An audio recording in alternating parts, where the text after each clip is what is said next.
मेरठ के सरधना विधानसभा क्षेत्र के कलांदी गांव में एक दलित समाज की बारात पर दबंगों द्वारा हमला किया गया। इस हमले में कई बाराती घायल हो गए। घटना के विरोध में सियासत भी तेज हो गई है, जहां एक और भीम आर्मी के जिलाध्यक्ष विजेंद्र सूद के नेतृत्व में सरधना थाने का घेराव किया गया, तो वहीं दूसरी ओर इस मामले में समाजवादी पार्टी के कार्यकर्ता ज्ञापन देने के लिए कलेक्ट्रेट पहुंचे। प्रदर्शनकारियों ने दोषियों के खिलाफ कड़ी कार्रवाई की मांग की है। दरअसल मेरठ में दबंगों ने एक बारात पर हमला कर दिया। लाठी डंडों से दूल्हे और बारातियों की पिटाई की। दूल्हे के भाई का सिर फोड़ दिया। बाराती किसी तरह अपनी जान बचाकर भागे। गंभीर रूप से घायल 4 लोगों को इलाज के लिए अस्पताल में भर्ती कराया गया। दूल्हे का कहना है कि दबंग ठाकुर बिरादरी के हैं। पूरा विवाद डीजे बजाने को लेकर हुआ। दबंगों ने बारात को रोक लिया, धमकी दी कि गांव में केवल ठाकुरों के यहां ही डीजे बजेगा। हालांकि मेरठ पुलिस ने इन आरोपों को खारिज किया है। पुलिस के मुताबिक चाट के ठेले पर विवाद हुआ था। 3 आरोपियों को हिरासत में लिया गया है। दूल्हे के भाई को चोट लगी है, उसका इलाज कराया जा रहा है। शादी पुलिस की सुरक्षा में कराई गई। मुजफ्फरनगर के भोकरहेड़ी गांव के रहने वाले संजीव की शादी मेरठ के कालिंदी गांव की रहने वाली युवती से तय हुई थी। शनिवार को संजीव बारात लेकर कालिंदी गांव पहुंचा। यहां गांव के दबंगों ने बारात पर हमला कर दिया। दूल्हे संजीव ने बताया, आरोपियों ने जाति सूचक शब्द बोले, गालियां दी, विरोध किया तो अपने गांव के अन्य साथियों को बुलाकर बारात पर हमला कर दिया।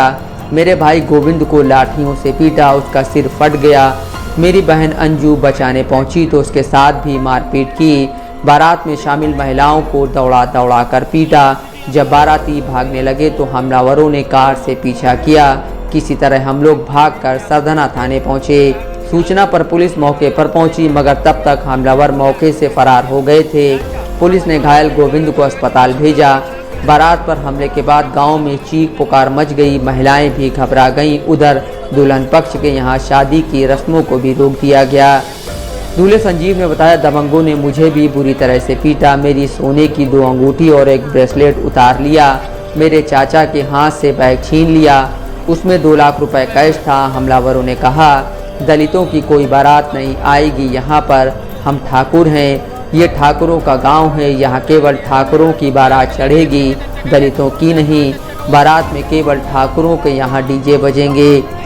दूल्हे ने बताया, स्कॉर्पियो से 5 लोग आए थे, उन सभी के हाथों में लाठी डंडे थे। हमलावरों ने महिलाओं से छेड़छाड़ भी की। दूल्हे की बहन अंजू ने रोते हुए कहा, बारात में शामिल लोगों में किसी की कोई गलती नहीं थी, हमारी तो किसी से बात भी नहीं हुई, फिर भी हमारे लोगों के साथ इस तरह मारपीट की गई। मेरे दोनों भाइयों को मारा, हमें जाति सूचक शब्द कहे गए। जिस वक्त बारात पर हमला हुआ, गांव के बाहर चाट विक्रेता दीपक खड़ा था। उसने बताया, कुछ लोग यहाँ मेरे ठेले पर रुके, चाट खाने लगे। इसी बीच पता नहीं क्या हुआ, दोनों में लड़ाई शुरू हो गई। उन लोगों ने मारा पीटा और जाति सूचक शब्द भी कहे। एसपी देहात राकेश कुमार मिश्रा ने बताया, भोपा मुजफ्फरनगर से मेरठ में सरधना के कालिंदी गांव में बारात आई थी। बारात के कुछ लोग गांव के बाहर टिक्की चाट के ठेले के पास चाट खाने रुके थे। वहां गांव के ही दूसरे पक्ष के कुछ शरारती किस्म के लोग भी आ गए। वो स्कॉर्पियो में थे। उन लोगों की बारात के युवकों से किसी बात पर कहासुनी हुई। इसके बाद कुछ मारपीट हुई, जिसमें बारात पक्ष के एक युवक जो दूल्हे का भाई है, उसे कुछ चोटें आई हैं। इलाज के लिए उन्हें अस्पताल भेजा गया। अब वो ठीक हैं। थोड़ी देर के लिए शादी की रस्में रोकनी पड़ी, लेकिन अब शादी संपन्न करा दी गई है।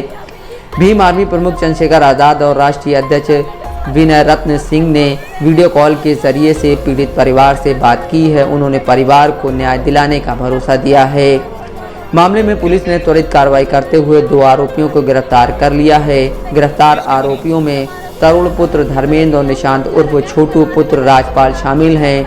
दोनों कालिंदी गांव के रहने वाले हैं। उन पर SC/ST एक्ट समेत गंभीर धाराओं में मामला दर्ज किया गया है। चांद खान, दस्तक लाइव न्यूज़।